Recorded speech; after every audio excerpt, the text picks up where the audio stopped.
नमस्कार। आज हम बात करेंगे द्विवेदी युग की काव्य विशेषताओं पर। संक्रांति या भारतेंदु काल में जिन काव्य प्रवृत्तियों का बीजारोपण हुआ था, द्विवेदी युग में उनका बहुआयामी विकास हुआ। साथ ही अपने परिवेश के अनुरूप कुछ नई प्रवृत्तियों का अंकुरण और कुछ पूर्ववर्ती प्रशस्तियों का नए रूपों में रूपांतरण भी हुआ। भारतेंदु युग के बाद द्विवेदी युग में कई काव्य प्रवृत्तियां वही रहीं और कुछ उनसे आगे बढ़कर सामने आईं।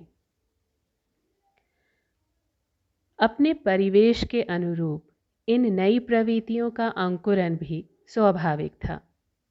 सबसे पहले हम बात करते हैं देशभक्ति और राष्ट्रीयता की अभिव्यक्ति पर। द्विवेदी युग की कविता का प्रमुख स्वर देशभक्ति का रहा। भारतेंदु काल में राजभक्ति का स्वर प्रमुख था। जैसा कि डॉक्टर लक्ष्मी सागर वार्ष्णेय ने लिखा है, भारतेंदु हरिश्चंद्र तथा उनके सहयोगियों ने राष्ट्रहित और कल्याण की भावना व्यक्त की थी। समय के साथ यह भावना और भी पुष्ट होती गई और आलोच्य काल में वह अथर्ववेद की पृथ्वी, पृथ्वीपुत्र, पुत्र प्रेम और श्रद्धा तथा सांस्कृतिक पतन एवं उत्थान तथा भविष्य की आशा के रूप में प्रकट हुई। इस युग की कविता की अभिव्यक्ति राष्ट्रीय भावना एवं जातीयता पर आधारित थी। राष्ट्रीय जागरण तथा हिंदू पुनरुत्थान यहाँ एकाकार है, क्योंकि इस जागरण में हिंदू इतिहास और परंपरा का आश्रय एवं एक दूसरे के प्रति विद्वेष का भाव नहीं है। इस काल की कविताओं में एक ओर ऐतिहासिक गौरव तथा भारत द्वारा तत्कालीन जनमानस में व्याप्त हीन और दौर्बल्य भाव को उखाड़ने का प्रयास है, दूसरी ओर तत्कालीन परतंत्रजन्य सामाजिक सांस्कृतिक दुर्दशा को प्रस्तुत करने, समुन्नत भविष्य निर्माण के लिए त्याग और बलिदान की अनिवार्यता भी प्रतिपादित की गई है। दूसरी विशेषता है मानवतावादी आदर्शों की प्रतिष्ठा। इस युग की कविता में मानव और मानवतावादी आदर्शों के प्रति आस्था प्रकट होती है। इसीलिए यहाँ राम, कृष्ण आदि देवता भी मानव के रूप में चित्रित हुए हैं। भारतेंदु काल की धार्मिकता यहाँ तक आते आते अपनी उपदेशात्मक प्रवृत्ति छोड़कर मानवतावाद को ग्रहण करती हुई दिखाई देती है। अब ईश्वर प्रेम मानव प्रेम में रूपायित होने लगा। इसीलिए इस काल के कवियों ने मानवीय दुख दर्द निवारण के लिए ईश्वर की प्रार्थना करने के बदले मानवीय चेतना और उसकी सक्रियता की अनिवार्यता पर बल दिया है। मानव को यहाँ दीनहीन असहाय रूप में व्यक्त नहीं किया गया है, अपितु उसकी असीम शक्ति के प्रति विश्वास प्रकट किया है। हरिऔध और मैथिली शरण गुप्त की रचनाओं में सामान्य मानव में विश्वात्मा के दर्शन कराए गए हैं। मानव के समष्टि रूप के लिए व्यष्टि रूप के उपसर्ग की उच्च भावना अभिव्यक्त हुई है। इस काल की कविता में सामान्य मानव की प्रतिष्ठा की गई है। मानव को मानव के रूप में जीने के अधिकार की घोषणा करके उस अधिकार पर आघात पहुंचाने वाली राजनैतिक, धार्मिक और सामाजिक व्यवस्था की निंदा और प्रताड़ना की गई है। सामान्य मानव की प्रतिष्ठा के परिणाम स्वरूप ईश्वर, ईश्वरावतार, राजा, सामंत, योद्धा आदि के स्थान पर सामान्य मानव की सुख दुख और परिस्थितियों को काव्य में स्थान प्राप्त हुआ। पीड़ित, शोषित, दुर्बल और दलित मानव काव्य के विषय बने। महावीर प्रसाद द्विवेदी की सर गौन रख ठिकाना नाही, मैथिली शरण गुप्त की किसान, सियाराम शरण गुप्त की अनाथ, कृषक क्रंदन, नाथूराम शर्मा शंकर की अनाथ, स्नेही जी की गर्भरंडा रहस्य आदि रचनाएं इस संदर्भ में उल्लेखनीय हैं। तीसरी प्रमुख प्रवृत्ति है सुधारवादी दृष्टिकोण। भारतेंदुकालीन काव्य में भी सुधारवादी दृष्टिकोण दिखाई देता है, किंतु उसका सही विकास आलोच्य काल में हुआ है। इस युग के कवियों को समाज की सर्वांगीण उन्नति अभिष्ट थी, इसीलिए उनकी दृष्टि समाज के सभी पक्षों पर पड़ी है। भारतेंदु युगीन कविता में सुधारवादी दृष्टि से सामाजिक सांस्कृतिक आडंबरों का विरोध आवश्यक था, किंतु उसमें खंडनात्मकता की कर्कशता अधिक मात्रा में थी, जबकि आलोच्य युग के काव्य में खंडनात्मकता के स्थान पर मंडनात्मकता और सद्भावना झनकृत हो उठती है। समाज के चीर उपेक्षित वर्गों में विषयों पर कवियों ने समीक्षक और सुधारक की यथार्थवादी आदर्शवादी दृष्टि डाली और उनके व्यंग्यात्मक, करुणापूर्ण और आदर्शवादी चित्र प्रस्तुत किए हैं। आर्य समाज से प्रभावित कवियों ने बाल विवाह, विधवा विवाह, छुआछूत, भ्रूण हत्या, मद्यपान, मांस भक्षण तथा अन्य सामाजिक दंभ, छल कपट और आडंबरों की तीव्र आलोचना की है। मानवतावादी विचारधारा से प्रभावित कवियों ने सामयिक समाज की दयनीय दशा से आर्द्र हृदय होकर देश की निर्धनता, अविद्या, धार्मिक एवं नैतिक अधःपतन और सामाजिक विभीषिकाओं का चित्रण करके इस दशा से उबरने के लिए जनमानस में चेतना प्रतिपादन का कार्य किया।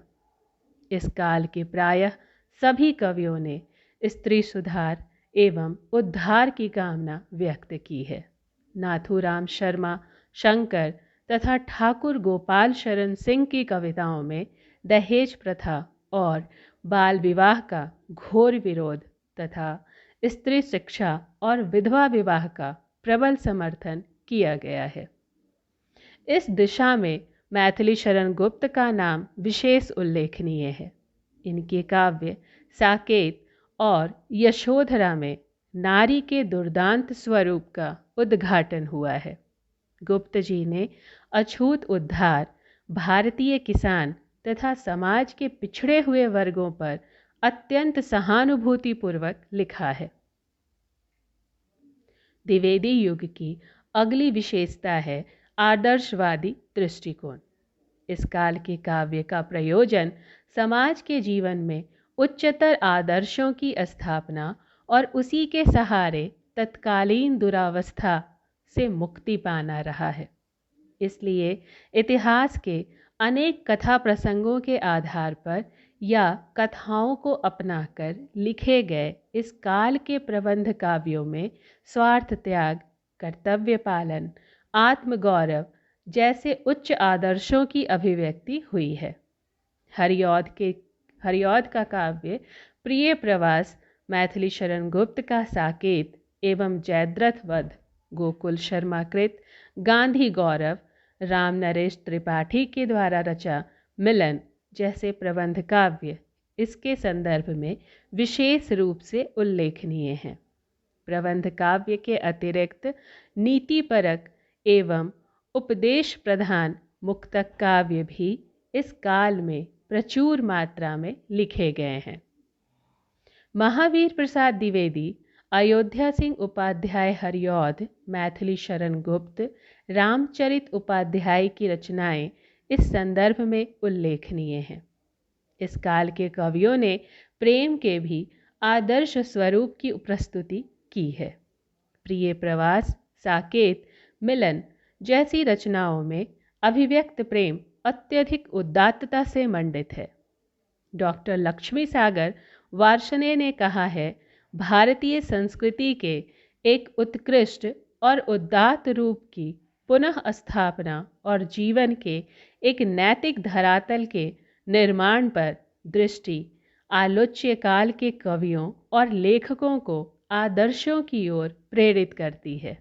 आत्म प्रकाश और विश्व प्रकाश द्वारा मानव जीवन को विराट की ओर ले जाने में द्विवेदी युग के आदर्शवाद की सार्थकता निश्चित रूप से मानी जाती है।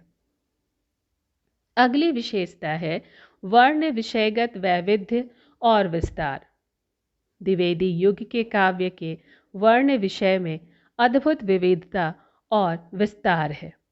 महावीर प्रसाद द्विवेदी की प्रेरणा का योगदान निश्चित रूप से है।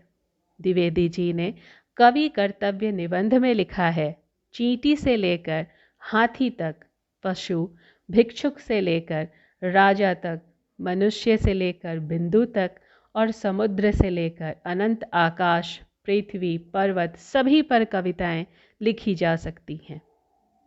परिणाम स्वरूप कवियों ने नायिका भेद को छोड़कर सभी चिर परिचित विषयों के साथ ही अनेक नए नए विषयों को अपनाकर कविताएं लिखी। इनमें देश दशा, देशभक्ति, समाज सुधार, आचरण संबंधी उपदेश, त्याग, वीरता, उदारता, सहिष्णुता आदि काव्य विषय चुने गए। इन सब पर कविताएं लिखी गई। ऐसा कोई क्षेत्र नहीं रहा जिस पर कवियों का ध्यान नहीं गया। यहाँ तक कि रवि वर्मा तथा बाबू भूषण राय चौधरी के चित्र भी काव्य के विषय के रूप में यहाँ पर उपस्थित हैं। एक अन्य विशेषता है प्रकृति चित्रण। द्विवेदी युग के कवियों ने परंपरागत आलंबन उद्दीपन के रूप में प्रकृति का चित्रण तो किया ही, लेकिन उसे स्वतंत्र रूप में काव्य विषय के रूप में भी अपनाया। इस दिशा में श्रीधर पाठक, हरिऔध, मैथिली शरण गुप्त, रामचंद्र शुक्ल और राम नरेश त्रिपाठी का नाम विशेष रूप से उल्लेखनीय है। श्रीधर पाठक ने प्रकृति का संवेदनात्मक और चित्रात्मक रूपों में सुंदर वर्णन किया है। आचार्य शुक्ल का रुझान प्रकृति के चित्रात्मक वर्णन की ओर अधिक रहा है। मनुष्य और प्रकृति के बीच रागात्मक संबंधों की प्रतिष्ठा इनके प्रकृति चित्रण की अपनी विशेषता रही है। राम नरेश त्रिपाठी के स्वप्न एवं पथिक खंड प्रबंधों में एक ओर जहाँ परंपरागत प्रवृत्ति दिखाई देती है, तो कहीं कहीं रहस्य के दर्शन भी होते हैं। हरिऔध ने वस्तु परिगणन शैली का प्रयोग किया है। मैथिली शरण गुप्त के प्रकृति चित्रण पर नैतिक आदेश हावी हैं। फिर भी पंचवटी का प्रकृति चित्रण बेहद खूबसूरत बन पड़ा है। कुल मिलाकर इस काल के प्रकृति चित्रण में पर्याप्त स्थूलता है। कल्पना वैभव एवं शोभा के अभाव में कवियों ने प्रकृति के ऊपरी रूप की झलक मात्र को ही प्रस्तुत किया है। फिर भी उनके प्रकृति चित्रण में पर्याप्त यथार्थता एवं ताजगी मौजूद है। अगली विशेषता है इतिवृत्तात्मकता। इस काल का काव्य बुद्धिवाद, मानववाद और आदर्शवाद का त्रिवेणी संगम है। कविता यहाँ मात्र मनोविनोद का साधन नहीं है, बल्कि व्यक्ति, समाज और देश के प्रति अपने उत्तरदायित्व का निर्वहन यहाँ किया गया है। इसीलिए तत्कालीन परिवेश में कविता का नैतिकता उपदेश प्रधान हो जाना आवश्यक था। द्विवेदी जी की आदर्शवादिता, सात्विकता और संयम एवं आर्य समाज तथा दूसरी संस्थाओं के प्रभाव स्वरूप कविता के कथ्य के साथ शैलीगत साफ सुथरापन आवश्यक हुआ। ऐसी स्थिति में मराठी की वर्णन प्रधान इतिवृत्तात्मक शैली समीचीन लगने लगी। वैसे भी इस शैली का सूत्रपात भारतेंदु के समय में हुआ था। द्विवेदी युग में उसमें पर्याप्त परिपक्वता आ गई। इस शैली के अपनाने से कार्य में शुष्कता और निरस्ता भी आ गई। लक्ष्मी सागर वार्ष्णेय जी ने कहा है, उन्हें साहित्य को रीतिकालीन परंपराओं और रूढ़ियों से मुक्त ही नहीं करना था, बल्कि एक नई भाषा, नए छंद, नए विषय एवं उपादान और जीवन की परिवर्तित परिस्थिति के नए भाव स्थापित करने थे। विरसता और स्थूलता, शुष्कता और निरस्ता का रहना स्वाभाविक था, किंतु कवियों और लेखकों का अंतिम साध्य मानसिक भूमि पर अनंत जीवन की लीला अभिव्यक्त करना था। इस गंभीर शैली के अतिरिक्त अल्प मात्रा में ही क्यों नहीं, हास्य व्यंग्य शैली को अपनाकर भी काव्य लिखा गया। इस पर भी द्विवेदी जी के व्यक्तित्व के प्रभाव को स्पष्ट रूप से देखा जा सकता है। हास्य व्यंग्य अपेक्षाकृत संयत और मर्यादा के साथ हुए। भारतेंदुकालीन जिंदादिली, चुहलबाजी और फक्कड़पन इसमें नहीं है। महावीर प्रसाद द्विवेदी, ईश्वरी प्रसाद शर्मा, जगन्नाथ चतुर्वेदी तथा शंकर की रचनाएं इस संदर्भ में उल्लेखनीय हैं। बालमुकुंद गुप्त का हास्य व्यंग्य अपेक्षाकृत तीखा है। काव्य रूप और छंद वैविध्य वर्ण विषय के समान ही आलोच्यकालीन काव्य में काव्य रूप और छंद के रूप में अद्भुत वैविध्य यहाँ दिखता है। काव्य रूप के क्षेत्र में प्रचलित प्रबंध, मुक्तक तथा चंपू काव्य रूपों के प्रायः सभी भेद उपभेद का प्रयोग इस काल में हुआ। प्रिय प्रवास, साकेत तथा रामचरित चिंतामणि में महाकाव्य रूप का प्रयोग हुआ है। हिंदी के अनेक श्रेष्ठ खंड काव्य इसी कालखंड में लिखे गए, जिनमें मैथिली शरण गुप्त कृत रंग में भंग, जयद्रथ बद्ध, किसान, राम नरेश त्रिपाठी कृत मिलन, गोकुल चंद शर्मा कृत गांधी गौरव का उल्लेख इस संदर्भ में किया जा सकता है। इसी कालखंड में विकट भट्ट, केशों की कथा, सती सीता जैसे पद्य कथाओं का भी वर्णन हुआ है।